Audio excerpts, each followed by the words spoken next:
Sometimes, the one person everyone overlooks, holds the answer the world is desperately searching for. That's how the story begins. In a bustling corporate tower in downtown Chicago, where glass walls shimmered like pride and ambition, every floor buzzed with tension. The company, Harrison Dynamics, was on the brink of collapse. A $50 million project had failed. Their investors were panicking, the boardroom was in chaos, and the CEO, Claire Harrison, hadn't slept in 3 nights.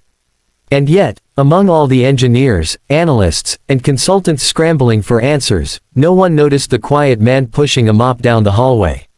His name was Ethan Cole, a single dad, working the night shift as a janitor. No one knew much about him. They just knew he worked hard, kept to himself, and left before sunrise to get his 9-year-old daughter, Lily, ready for school. But what no one saw, was the sketchbook he carried in his pocket. The one filled with mechanical designs, formulas, and dreams long buried under bills and broken promises. Years ago, Ethan had been an aerospace engineer, one of the best. But when his wife died of cancer, and medical debt consumed everything, he gave it all up to raise Lily. The degrees, the patents, the ambitions, gone.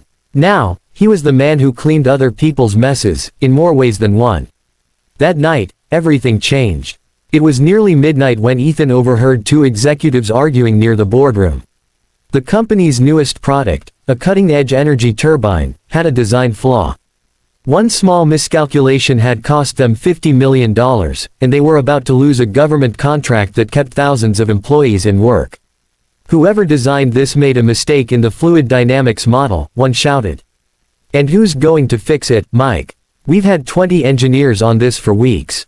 The door slammed, leaving silence. Ethan stood outside, staring at the blueprints they had accidentally left behind on the table. He shouldn't have touched them. He knew that. But something deep inside him, the part of him that still believed, wouldn't let go. He walked closer, looked over the drawings, and froze.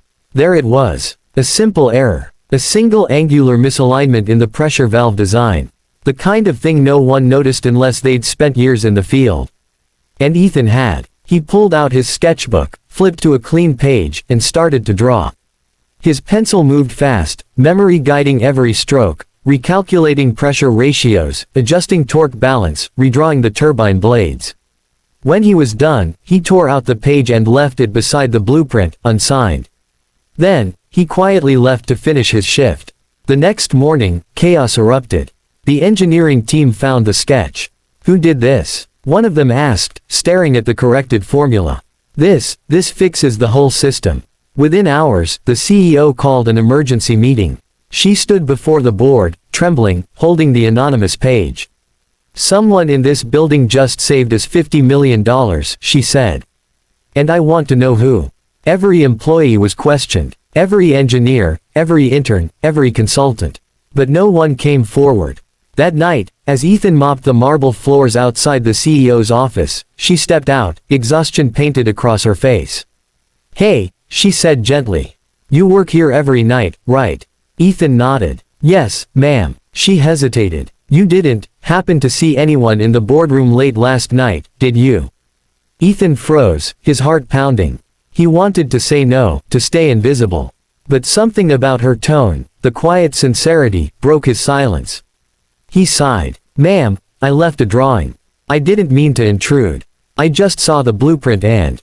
Her eyes widened. "You did that?" He nodded, nervous. "It was probably nothing. I'm sorry if I..." But before he could finish, she stepped forward, her voice trembling. "Ethan, you didn't just fix a turbine. You saved this company." The next day, she brought him before the entire board. The same people who used to pass by him in the halls without a glance now stared in disbelief. The CEO turned to them and said, "This man, our janitor, solved what our top engineers couldn't." With one sketch. Silence filled the room. Then applause. Loud, honest, emotional applause. Ethan stood there, stunned. Claire smiled through tears. "From today onward, you're no longer cleaning floors. You're leading the design team for our next project." The crowd erupted again. Ethan's life transformed overnight. His salary multiplied, his confidence returned, and most importantly, he could finally give his daughter the life she deserved. But despite everything, he still kept that mop in his office corner, a reminder of where he came from. A few weeks later, at a company-wide event, the CEO asked Ethan to speak. Nervously, he stepped to the microphone, Lily watching proudly from the front row. He said, "I used to think life had forgotten me. But maybe, sometimes, we're just being prepared for something greater. Never let your title define your worth. Sometimes, the janitor has the mind of an engineer, and the heart of a father who refuses to give up." The room fell silent. Then, everyone stood and applauded. Lily ran up to him, hugged his leg, and whispered, "I'm proud of you, Dad." He smiled, eyes shining. "I'm proud of you too, sweetheart." And as the camera pans out, the narrator's voice echoes. Never underestimate anyone. Greatness often wears the uniform of humility. If this story touched your heart, like, share, and subscribe, because somewhere out there, another unsung hero is waiting for their moment to be seen.